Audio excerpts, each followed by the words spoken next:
Welcome back, I'm multeyemeteor, and this is Duels of the Planeswalkers 2013 modded for greatness. I realized I didn't make a lot of videos for you guys in the Magic department, actually only one last week, but I had a lot of on my plate, and there might be more and more of these weeks in the future, but I decided to, since I had the time today, to just make a bunch of these videos, so I had some stuff to post to you guys all throughout the week. This time around I got a lot of new decks from Dr. Legend, and I decided to show you guys what they're like. And also I decided that instead of just spinning the wheel and going for all kinds of random decks to play against, I would play against some pre-made or some default decks from either 2012 or 2013, and I think this is from 2012. I don't think it's the original one from 2009. Not sure. Anyways, yeah, well, alright, fuck it. Let's just play this one. So this is Savages, and it looks very gruely. Dr. Legend's been very interested in making decks which kind of which are themed around the different guild champions from Dragon's Maze, the Dragon's Maze set. So in this one you'll see Rurik Thar, the two-headed ogre, where one head is called Rurik and the other is called Thar. Not that it really matters in terms of the gameplay, but it's a fun little lore fact. Anyways, let's get it going. Also, I don't know if I mentioned this last week, but I went to an event, like a live event. Stomping Grounds, not too bad. Rancor, Farseek, nice.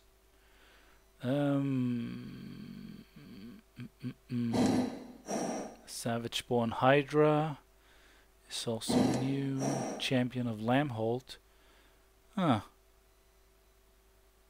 Yeah, I think I'll go with this hand, just for the hell of it. And since I'm not about to drop anything, there's no reason for me to pay the conditional costs. Just get the Stomping Grounds for free here. Yeah. And then I can Farseek next turn and put the champion in play. So I'm up against the Elf deck. Llanowar Elves is a classic from way back in the 90s. Oh, Rootbound Crag. Well, why not? Let's go with the Farseek here. Dun, dun, dun. I guess I could just no need for that. It's already it's going to get tapped anyway, so really no need for that. That's pretty interesting. I never really thought about Farseek being able to go grab dual lands. Of course, because it's a mountain and a forest, so it's pretty interesting. Very overpowered. But I have been, by the way, I've also been watching oh, another one of these Hydra bastards. I think the right thing to do would be to get this guy down first and see if we can get the mana right. Yep, there we go. And this is going to be green because then I can equip it with Rancor. There we go. And he will probably be swinging in. But if I drop either a Hydra next turn or the Hellrider, and I think I might drop the Hellrider,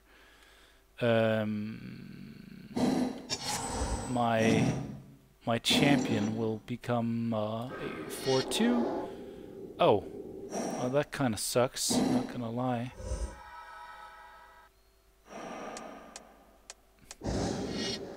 Yeah, just gonna take it. Just gonna eat the damage. But I have been watching the Pro Tours, and I always love it when they. Ooh, yes please, yes please. That is phenomenal.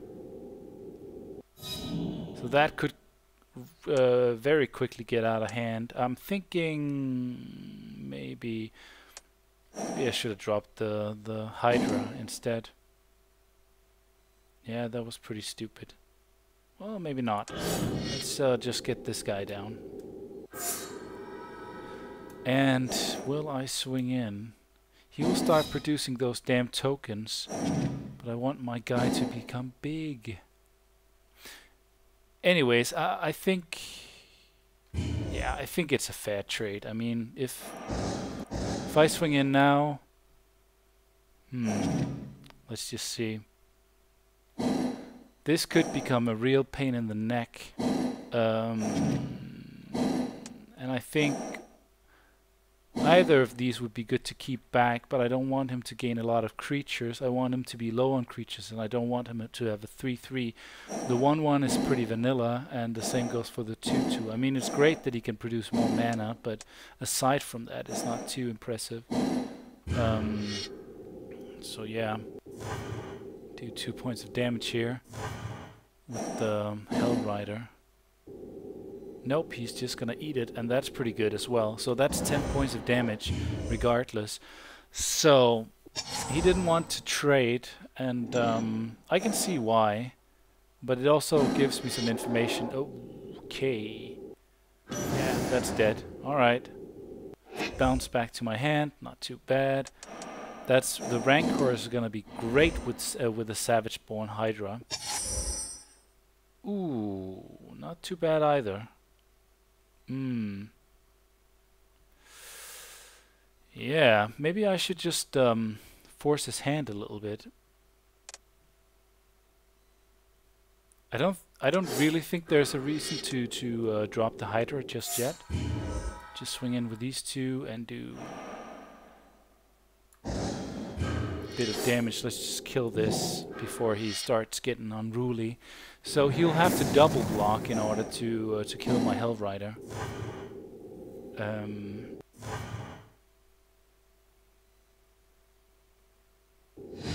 Nope, he doesn't want to do that, and that's perfect for me. So actually I didn't really lose a lot in that interaction. If he doesn't have a creature, I'll just kill him next turn, so he's pretty much forced to drop a creature. And if it... yeah, okay. He might have a kill spell, though. That's perfectly fine. Let's just swing in, see what happens. Are you gonna kill it? Nope, he's not gonna kill it. Alright, so that's a pretty easy victory. Let's do one more. Alright, so the next matchup is gonna be against Dragon's Roar, which is another, I think another 2012 deck, to be honest. Maybe it's not, I'm not entirely sure. I think it is. Fuck it, I have the Hell Rider. Let's just do that. Let's do that. And I have a Searing Spear. That should keep him at bay for at least a turn or two, depending on what he's going to play. Ooh, okay, never mind. Plan has changed. Let's get the Strangleroot Geist into play. One of my favorite cards right there. It's just so good. Just so good. Haste and Undying. That is difficult to play around. Unless, of course, you have Exile spells. So, but it's just a good card. It even pays off, like, if he had something to exile this, and I know he doesn't in that deck, but if he did have something to exile my guy with, I could Searing Spirit and whoa, Keswick Wolf Run of all things. All right, nope. Let's just swing in, because if my guy dies, he comes back bigger and badder. I'm sure he wants to trade. Nope, he doesn't want to trade his token. All right, guess not then.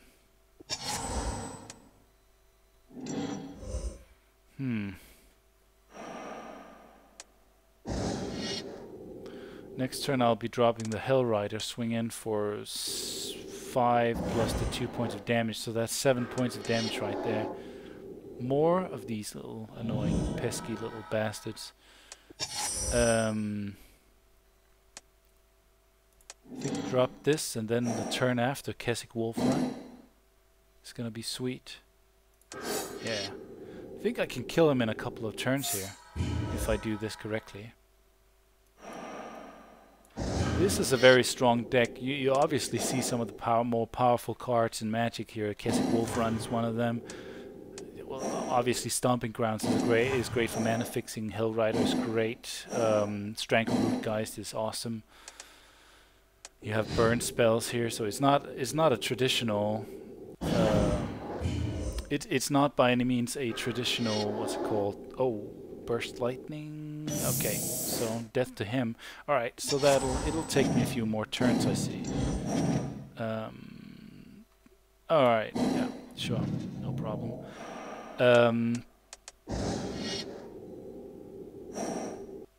What was I saying? Just saying that it's just stacked with good things. Like obviously you don't see a Gruul deck with too much burn in it. Like not classic Gruul deck. All right, so we have a target for the Searing Spear. Yeah, don't think I need.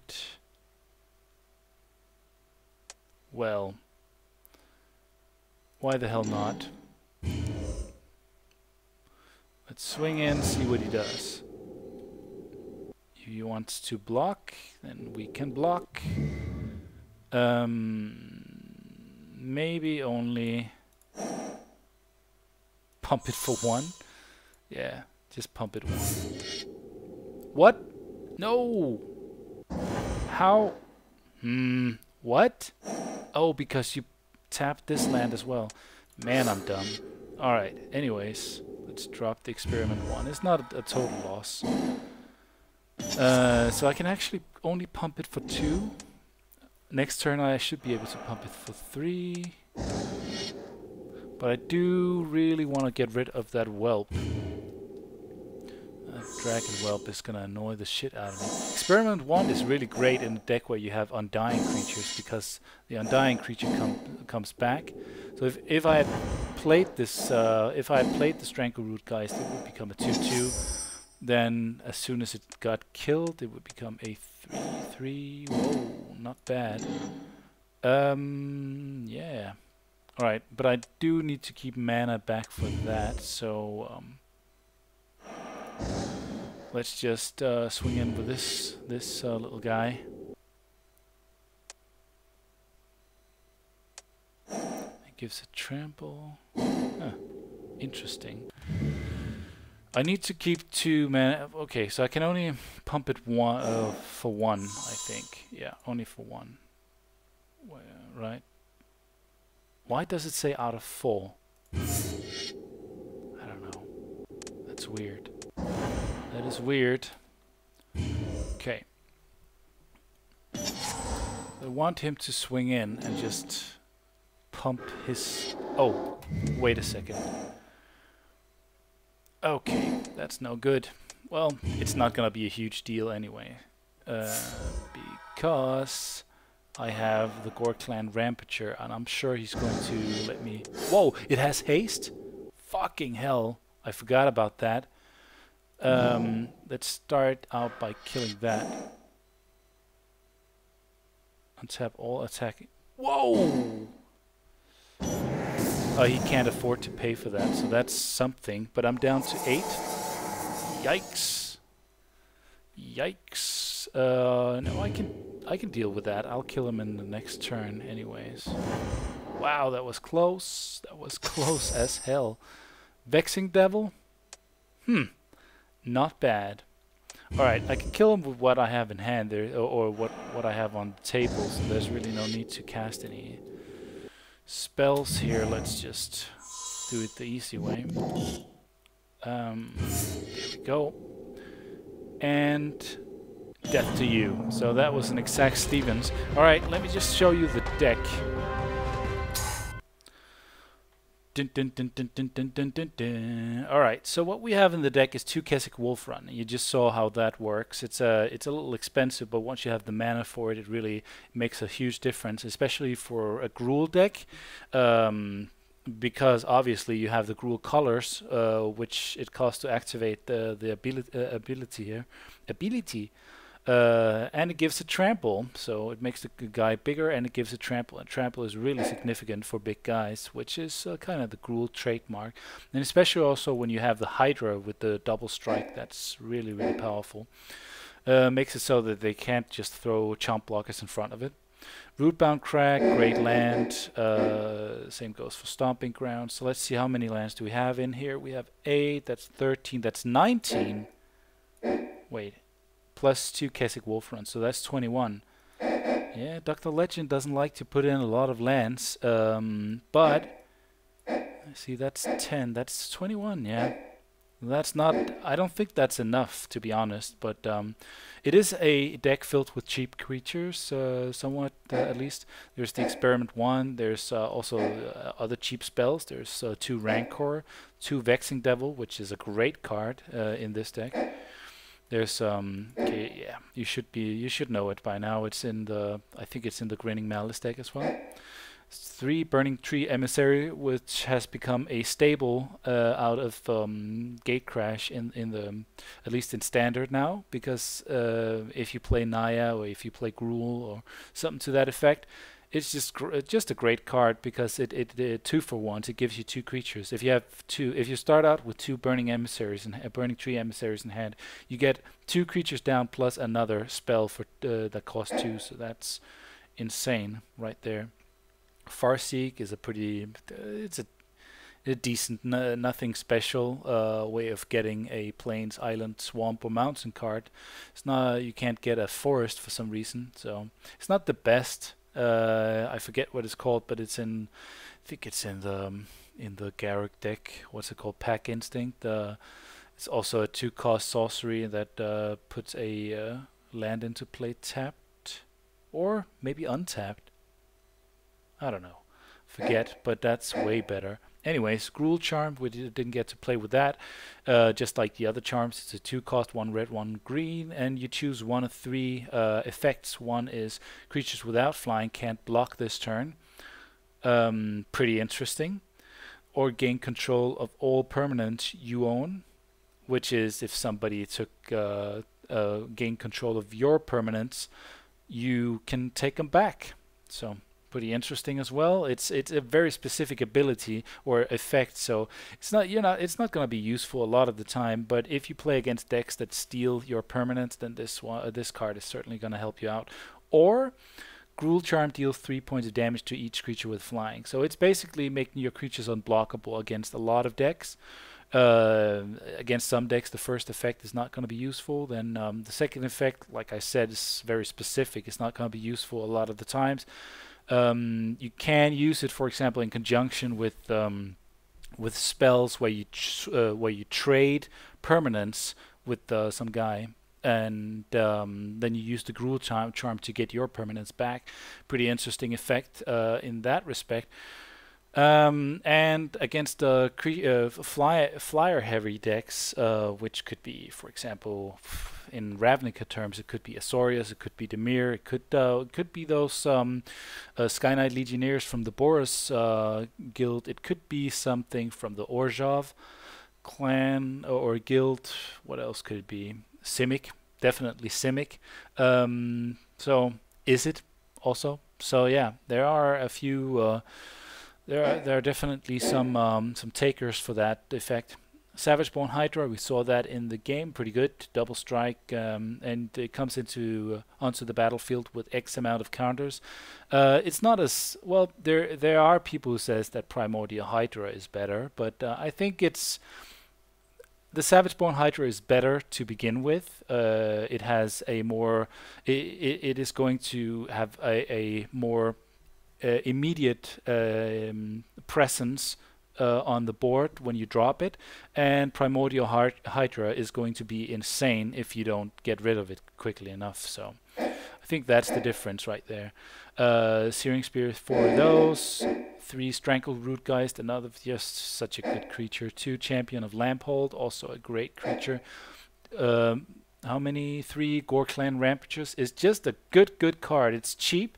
A 4/4 trample for 4 is pretty good. It's not spectacular, but it's very good. But its Blood Rush ability is great. It gives it pumps a guy, an attacking guy, +4/+4, and gives it trample until end of turn. So that's very good. Hellrider, we saw that in effect a couple of times. Very good, especially if you have a bunch of creatures you swing in with. It's just gonna hurt no matter what. Gives you an incentive to attack more. Wolfear Silverheart is a 5 cost. I think it's from what's it called? I think it's from Innistrad. At least it's from the Innistrad block. It's a soulbond creature, which means that you pair it with one creature, either when Wolfear Silverheart enters play, or when another creature enters play if it's not paired. And it gives both those creatures +4/+4. So actually, if you drop it and you have another creature, then that other creature becomes huge. And this guy becomes an 8/8. So a cheap 8/8 as long as it's paired. Rurik Thar, there we go. That's the guy. We have three of him, and I didn't draw one in the test. So it's a 6 cost, 6/6 Vigilance Reach, which is pretty nutty already. Vigilance Reach and a 6/6 for 6. That is already pretty significant. It's difficult to deal with. It has to attack each turn if able, but that doesn't mean that you don't get to block, use him as a blocker, because it has vigilance. But here's the caveat. Something which is significant to you if you play a spell heavy deck, which you often don't if you are playing Gruul.